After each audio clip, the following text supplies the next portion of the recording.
Okay, welcome everybody. It's my pleasure to introduce your speaker, John Follis, who's President and Creative Director of Follis, Inc.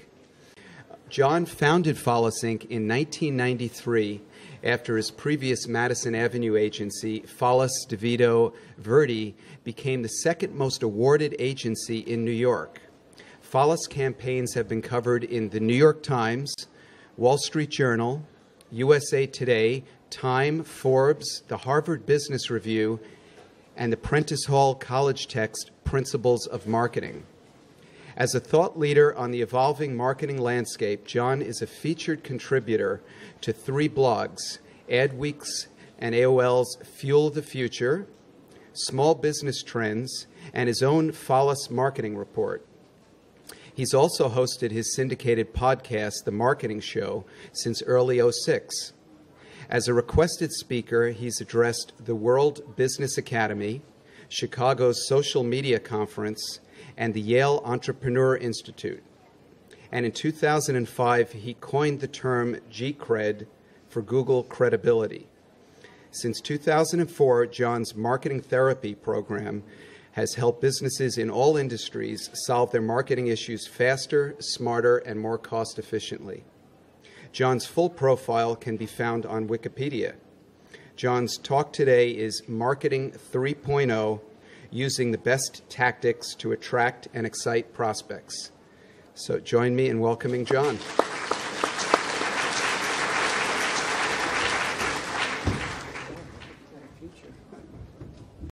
The good news is that I don't think there's ever been a better time to be in your own business because there's so many options to choose from to market your business.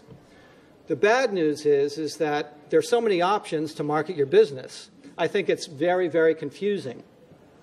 The other thing is that everyone's got a different opinion about how you should market your business. There's so many marketing experts out there. Half the times it seems that they contradict one another. And also it's become very technical. So it's very confusing, I think, to a lot of people. It almost seems like you have to be an IT person these days to understand marketing. And the last thing is that it's always changing. As soon as you seem like you have something figured out, the rules seem to change, or there's a new website that you need to pay attention to. So it's a very confusing time, I think, to be marketing your own business. And my goal today is to try to make things a little bit more clear. As I was preparing for this talk, I came across a very interesting quote that I want to start off with. And it says, "New technologies can make life easier, can let us touch people we might not otherwise. These things can profoundly influence life." I'm not downplaying that, but it's a disservice to constantly put things in this radical new light that it's going to change everything. And I would never have expected that quote to be from Steve Jobs. I happen to agree with this. I think that a lot of people who are trying to market their businesses today get caught up in the idea of the technology. And what technology is a tool. And this is a tool that you really have to use as well. It really isn't all about the technology, but it's a combination of using the technology that's available and also applying good creative thinking. I think that's what made Apple the successful company that it is. Of course, the ultimate goal with any kind of marketing is to get people excited. It's no longer enough just to inform people. You really have to touch people on an emotional level. And that's really the challenge of any marketing effort. Now, it's not an easy thing to do. And actually, there are, I think, very few companies that have been successful at doing this. One of them is Apple. Whenever they come out with a new product, it seems like people cannot wait to line up and buy their product. They've been very successful at it. Now, of course, one reason they're successful is they make amazing products, or in Steve Jobs' terms, insanely great products. But they also do a lot of marketing, and they always have. Throughout the years, Apple has always been investing money in advertising, and they've done that from the very beginning. This slide is kind of interesting because if you look at the lower right-hand corner, you can see one of the early Apple ads. I would never have thought that they would run an ad like that, but it just goes to show that just like a company evolves, so does their advertising. Of course, from a business standpoint, it really comes down to this, ROI. But what's interesting as we continue with this evolving media landscape is that the I is becoming a little bit less of this, especially for a small business owner, and a little bit more about this.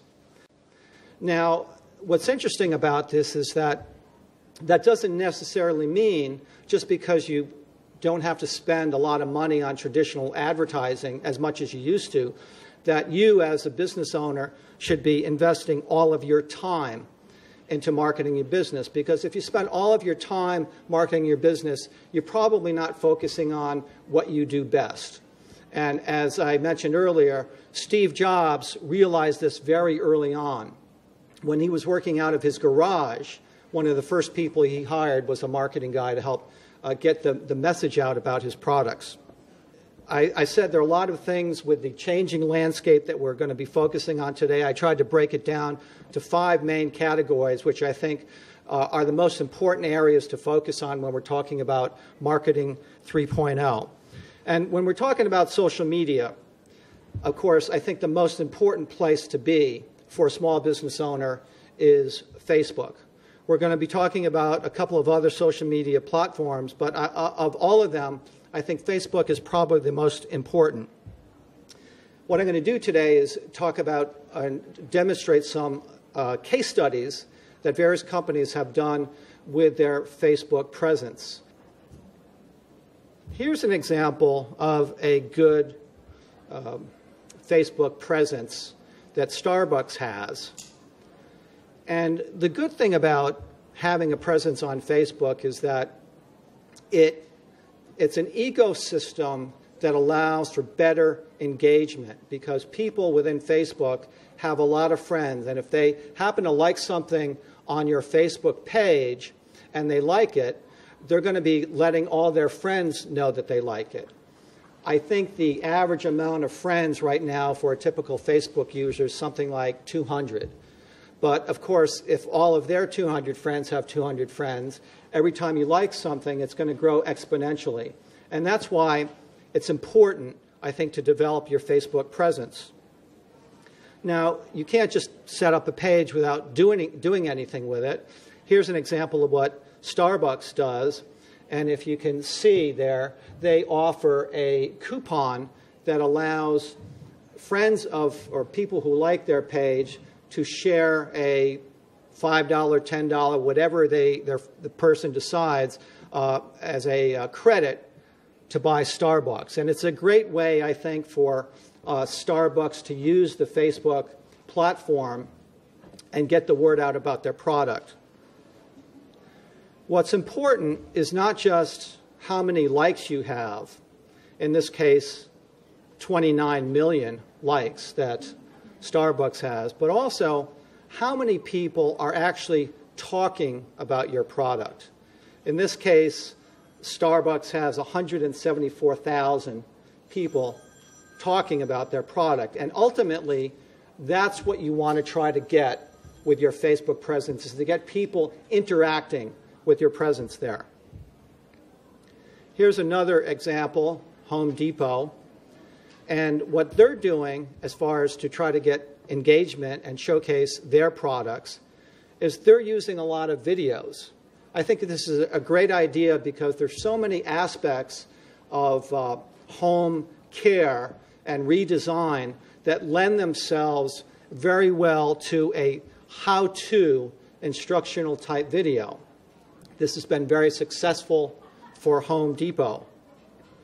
Now, you may be looking at this and say, okay, these are great. These are big companies. They've got millions of likes and fans and friends. But I'm just a small business. Does a Facebook business page really serve me well? Well, let me show you a couple of case studies of how it's worked for smaller business owners. This is a business that's actually New York-based. And if you see the bullet points there, they rely entirely on social media.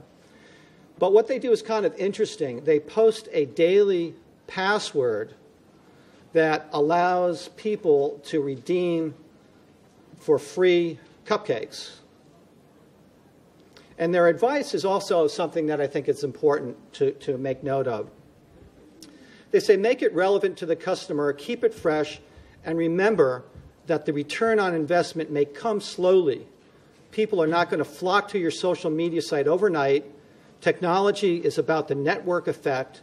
It takes time for those connections to build. And I think that's important to remember for people who think, okay, I'm putting up a Facebook page, and then 2 months later, how come I don't have 1,000 likes, and how come I'm not getting a lot of business?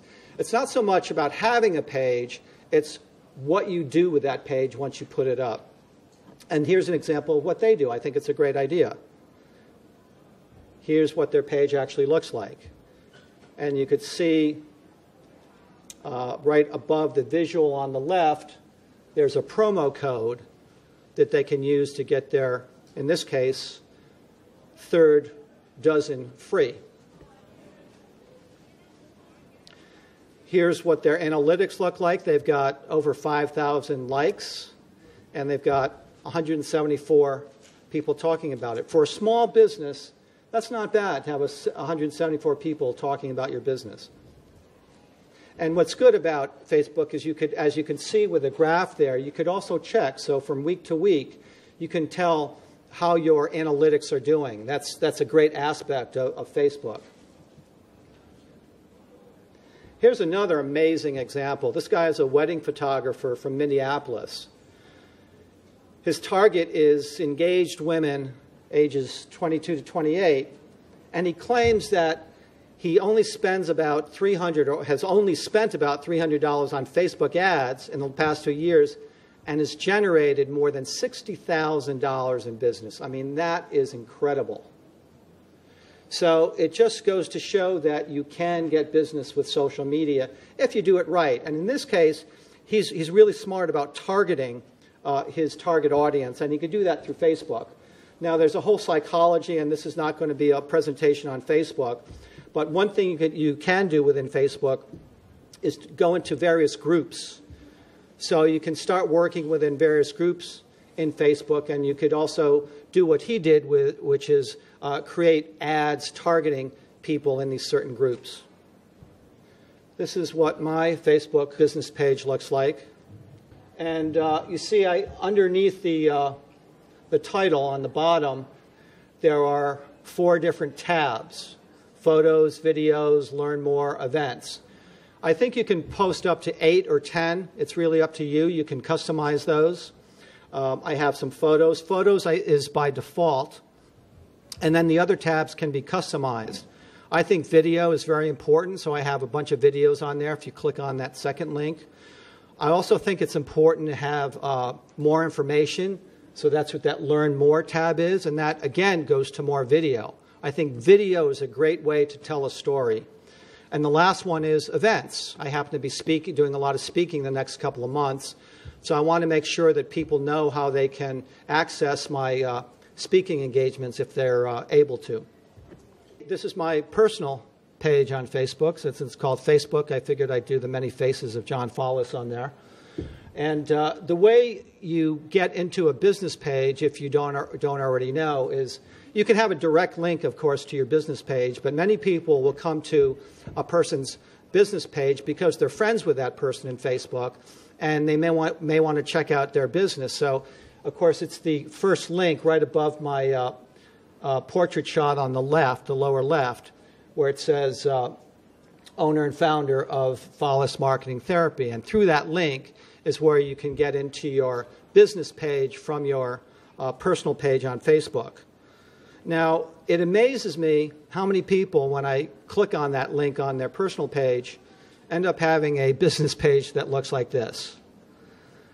There's nothing worse to hurt your business credibility than to have a business link go to a business page that has absolutely no information, doesn't even have a phone number, forget about customization and videos and images. This link doesn't even have any information or phone number. So if you have nothing to say about your business, it's probably not a good idea to have a link to it from your personal page. If you're looking to set up a business page on Facebook, if you don't know, it's fairly simple. You just you key in the word pages. It'll take you to an interface like this. You choose the business that applies to yours, and you fill out the information. It's actually fairly simple and shouldn't take more than 20 minutes to put some basic information. Now, earlier I said that it's a very confusing time to be in marketing, and there's a lot of contradictory points of view out there. And here's an example. This is a study from a Boston consulting group that says that 33% of millennial consumers are more likely to buy a brand if it has a Facebook page. That sounds pretty good. The article was actually saying why you should have a Facebook business page and using millennials as a great example. Well, that's good if you're going after millennials. If you're not going after millennials, it turns out that only 17% of non-millennial consumers are more likely to buy a brand if it has a Facebook page. So I look at this and I say, okay, is that a reason to have a Facebook business page, or is that not a reason to have a Facebook page? Because if you turn that around, you could say 67% of millennials are not more likely to buy your brand if it has a Facebook page, and 83% of non-millennials are not likely to buy your brand if it has a Facebook page. Now, is this a reason not to have a Facebook page? I don't think so, because if you look at the other statistics, everything is saying that not only are more and more people developing a presence on Facebook, but of course, as a result of that, more and more businesses are developing a presence on Facebook. And not just small businesses, but Fortune 500 businesses. So I think it's really important to develop your Facebook presence, because I think those numbers we just talked about earlier are only going to change as we move into the future. Facebook, more and more, is going to be a very relevant way to be marketing your business. I'm going to talk just a little bit about Twitter today. Here's someone who's kind of the king of Twitter. His name is Guy Kawasaki. Now, as far as Twitter goes, I think it really depends on whether or not your audience is a marketing or technically oriented market. If it's not, if your audience is not on Twitter, it doesn't mean you shouldn't be on Twitter. I just think there's less of a reason to be on Twitter. Now, Guy Kawasaki is one of the leaders in marketing and technology. He actually he was an evangelist for Apple many years ago. And he's got at least 5 different profiles on Twitter. Here you see 5 of them. He's got one for himself. He just came out with a new book, so he's got a profile for that. And I don't even know what the other 4 are about. They're different flavors of Guy Kawasaki, I guess. And the guy is amazing. This is his book profile. And just check this out. This is just in 1 hour how many tweets he's put out in just this particular profile. There's, I think, about a dozen of them within the hour. So that gives you an idea of how often he tweets. Now, is he doing this manually? I don't think so. You could use programs like Hootsuite, so you could program this. But that's how he chooses to use it. If you're using Twitter, I think the best thing you could do is not just tweet, but to be retweeted. If someone retweets you and they have 52,000 followers, that's a pretty good thing, because they're telling all their followers that this is something you should pay attention to. About 2 weeks ago, I happened to interview someone from my podcast who, in this case, had 52,000 followers. And when I sent an email to him, a tweet to him about the show, he retweeted it to all of his followers, which was good for me, because if they click on the link to that tweet, it will take them to the podcast we did on my marketing show. And in the lower right, you could see the links I have that can steer people to my LinkedIn profile, my Facebook profile, and of course my marketing therapy business page. So it's a way of indirectly driving traffic. Now, I couldn't talk about social media without talking about one platform that's been amazingly popular the past few months, and that is Pinterest. Pinterest is 80% women, ages between, I think, 25 and 45. And that number has actually increased. I think it started out around 67. So if your audience is women in that demographic, I suppose Pinterest is not a bad place to be. But since everyone's got a limited amount of time to spend, I'm not sure that you should be spending a lot of time on Pinterest. I think it also depends on what your business is. If you have a business that's very visually oriented and can communicate what you do in visuals, I think it's not a bad place to be. What's nice about Pinterest is that with every visual you put up in Pin, you can also add a link that can go back to wherever you want it to go. So when people, if they like a photograph they see and like the comments that you add, you can allow them to click on it and go to wherever you want to drive the traffic to. So that's a good way to use Pinterest. But the fact of the matter, and I'm not surprised about this next slide, and it just shows you how Pinterest's interest has, that's hard to say, Pinterest's interest has declined just recently. It really doesn't surprise me because to me it's about scrapbooking. If you're a scrapbook kind of person, it's great, it's fun, it's a little bit addictive. But from a real business perspective, I'm not sure that's where you should be. The bottom line is that the idea of social media is not a new idea. It's just a new technology. We're always interested in hearing what our friends and neighbors have to say. When you're thinking about going to a movie, you might watch the trailer on TV, but you also want to know from your friends whether or not they saw the movie, what they think about it. Because you can't always judge a movie by the trailer. In fact, many times you can't judge a movie by the trailer. So it helps to get that advice. And I think that's important to remember. In fact, social media has been around for a while. This is an early wall dated 3000 BC. I'm not quite sure what's going on in here. I mean, this might be some kind of a niche fetish porn site, I think, if you look at that figure in the center with the animals scattered around. But I can't really say. So once again, these are all great tools, but it still comes down to what is the idea, how you're using them, and the creative marketing approach that you're applying to it. I'm going to talk a little bit about mobile. When we're talking about mobile, we're talking about apps, we're talking about QR codes, and location-based marketing. And I would venture to say that in the coming years, you're going to see very few business cards that do not have a QR code on it. If you don't know, a QR code allows you to scan it with your smartphone and go to whatever website or web presence you want. So obviously with a business card, you can direct them back to your Facebook page, business page, or your website, or wherever you want them to go. Apps are huge. I have a friend who just came up with this IP address. It's a location app that allows people to know where to go to the bathroom when they can't wait. I think it's a very interesting idea. Ironically, it's not the only one out there.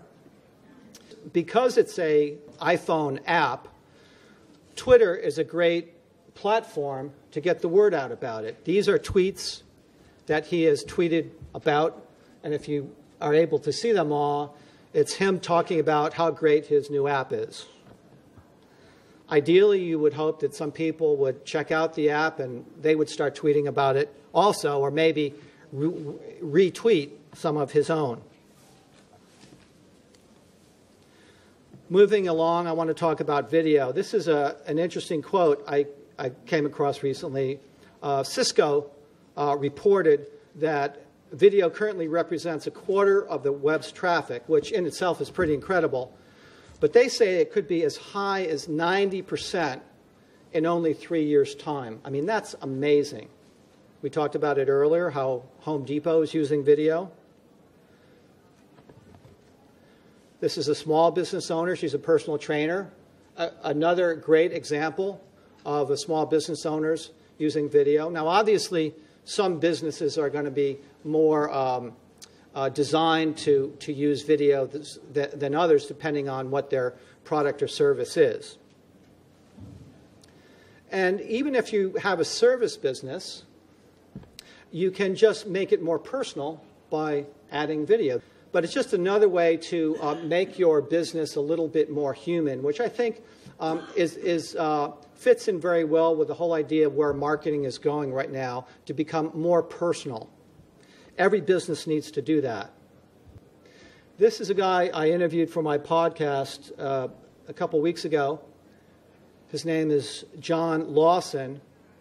And he's got this website that he started via eBay, and he sells to the urban market hats and T-shirts and shoelaces. And his whole business, or a big part of his business, is based on video. He has 250 videos and has 336,000 video views. Now, what's interesting is that literally 2/3 of those videos came from one video. He started getting some comments from people who are interested in his bandanas. And they wanted to know, well, how do you fold these bandanas the right way? Apparently, there are many different ways to fold a bandana. I did not know that. So he decided, well, maybe I should put up a video on this. And this is a great example of someone listening to their customers through social media and then responding to a need. And I think that's an important tenet of social media, not only to put out information, but also to listen to what your people are saying. So this is the fancy video that he put out. That's him standing barefoot behind a card table, doing a little demo of his how to fold a bandana. And this got over 200,000 video views. Absolutely amazing, and drove a lot of traffic to his website. Here's a guy, Gary Vaynerchuk. How many people know Gary V? Built a whole business on video. Now, this guy has a great personality. So he works really well on video. All his videos are basically him talking and demoing his wine. These are some of the stats that he's got. I mean, those are pretty amazing. I know very few people who can put up a video or a series of videos and get these kind of numbers, but Gary is a rock star when it comes to video blogging. Here's another case study. It's been a great example of using video. How many people have heard about the Will It Blend case study? Okay, this is a blender, an industrial blender, and they came up with this concept. Again, this goes back to what I'm saying. It's not just about the technology, but it's about the idea. This was a brilliant idea. Someone came up with the idea that they would test how good this blender works blending different things. And they blended all kinds of things. They were blending, and I use the word blending as a euphemism. They were putting golf balls in this thing.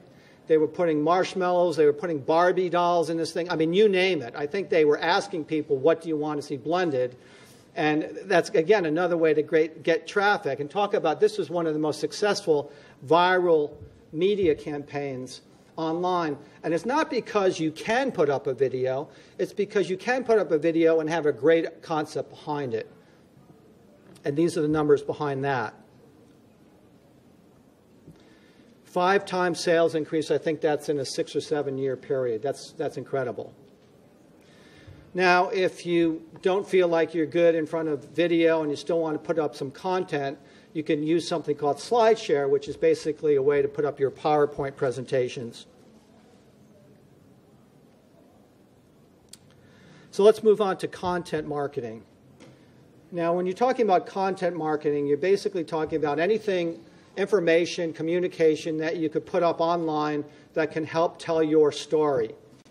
These are all the things: blogs, pictures, videos, articles, interviews, whatever you can put up there.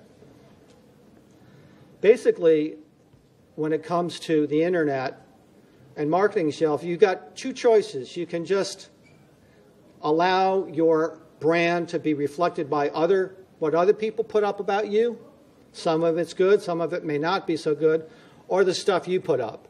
So I think it's very important for anyone who's in business to be very proactive about putting up really good content, because you want to create your own message. Everyone here is responsible for the perception that people have of your business, and you have to create that perception by the content that you put up there. Content marketing goes by different names. These are some of the other names that people have used for content marketing. It's pretty much all the same thing. I actually came up with a name. I call it G-cred, for Google credibility. And I just came up with this idea in 2005 based on the things that I was seeing and hearing people saying. Jeff Jarvis, who's a professor and a well-known journalist and author, said this: if you can't be found on Google, you might as well not exist. Denise Wakeman, who is also an incredible blogger, said people are going online to look for solutions. If they can't find you, it's like you don't exist. So a lot of people were saying the same thing, which prompted me to come up with this article, which appeared in 2007 in Adweek. It then got posted on something called the Urban Dictionary. And again, the basic concept is a very simple one, and that is that web content plus web visibility equals G-cred. Now, not every search engine is Google, but Google still is by far the leading search engine. I think it's something like 66%. So most people that search for anything choose Google first. The other thing that's important as far as your content and being found on Google is Google Places. If you have a business, and primarily if you have a brick and mortar business, it's very important to set up your profile on Google Places. That's a very search-friendly way of getting your business seen online. But it's not just your business that's important when you're thinking of a brand. It's also yourself as a business owner, because 80 million people are Googled every day. I mean, think about that. 80 million people are Googled today. That's a huge number. So you have to start thinking about what your brand is, especially if you're ever in the job market. This is a 3-year-old number, 86%, talking about how recruiters are using the internet to get information on their job candidates. I think the number now is closer to 100%. So even if you don't have a business, you have to start thinking about the content you put up that represents your personal brand. Gary Vaynerchuk, who we talked about earlier, said a personal brand is crucial to professional survival no matter what your field. And that's not a new concept. Tom Peters, back in 1997, said you have to be your own brand regardless of age, position, or business you're in. So the question is, got G-cred? I'm going to wrap it up here talking a little bit about traditional, and this is kind of the one that I don't hear a whole lot of people talking about lately. Everything seems to be about social media. And social media is great, but that doesn't mean that traditional advertising is dead. This is Gary Vaynerchuk again. Now, Gary Vaynerchuk is very successful. He wrote a book called Crush It, which talks all about how he has been marketing using Twitter and Facebook. Crush It became a #2 best-selling book on the New York Times. Whenever he's introduced, everyone introduces Gary as the guy that took his family wine business from $4 million in sales to $60 million in sales in something like 6 years. Does anyone know how he did that? Well, if you pay attention to his videos, you might think he did it with social media. Well, guess what? Social media didn't really exist from 98 to 2006. Sales went up 1,150% during that 8-year period. And how did he do it? Traditional media. Advertising in the New York Times, Wine Spectator, radio, and TV. Does anyone know this guy? Well, the reason why you might know this guy is because they are spending a ton of money. This is what they spent in 2006. So the next couple of years were not great years economically. So what do you think they spent in 2009? They increased their budget. 2009, 2010, still not great years. What do you think they did? They bumped it up another 21%. So would they be spending all this money on traditional TV if it wasn't working? Well, you could say, well, maybe they have. You don't really know. Well, this is what the chief marketing officer and the CEO of the ad agency had to say, that Geico has quintupled its market share in the past 16 years. That's a pretty big number. So does that mean that traditional marketing is just relegated to people who have $600 million to spend. Well, not necessarily. This is actually a client that I started working with in 1998. They're in Midtown. They're called the Marble Collegiate Church. They had a little bit of a budget by most people's standards, not a very big one. One of the things that we did was some subway posters. And what was great is that despite the fact they're a very traditional, well, I shouldn't say a very traditional church, they're a church. And by most people's standards, churches are fairly traditional. In this case, though, they were a very forward-thinking church. And I wasn't sure they would go with this campaign when I presented it, but they were trying to go after a younger demographic, and they wanted to present themselves as being cool. So these are 3 of the dozen ads that the church ran in the late 90s. And this is one of the ads that's been running for the past several years. How many people have seen this campaign on the subways? Just raise your hand. Okay. What was great about this subway poster is that allowed people who are sitting on the subway, if they weren't necessarily interested in church, to go ahead and realize that this is more than just a church, that they could see a lot of the programs and activities that the church had to offer. So this was actually a very effective ad. We also did some guerrilla marketing, and again, when you don't have a big media budget, you have to be creative with the media that you have.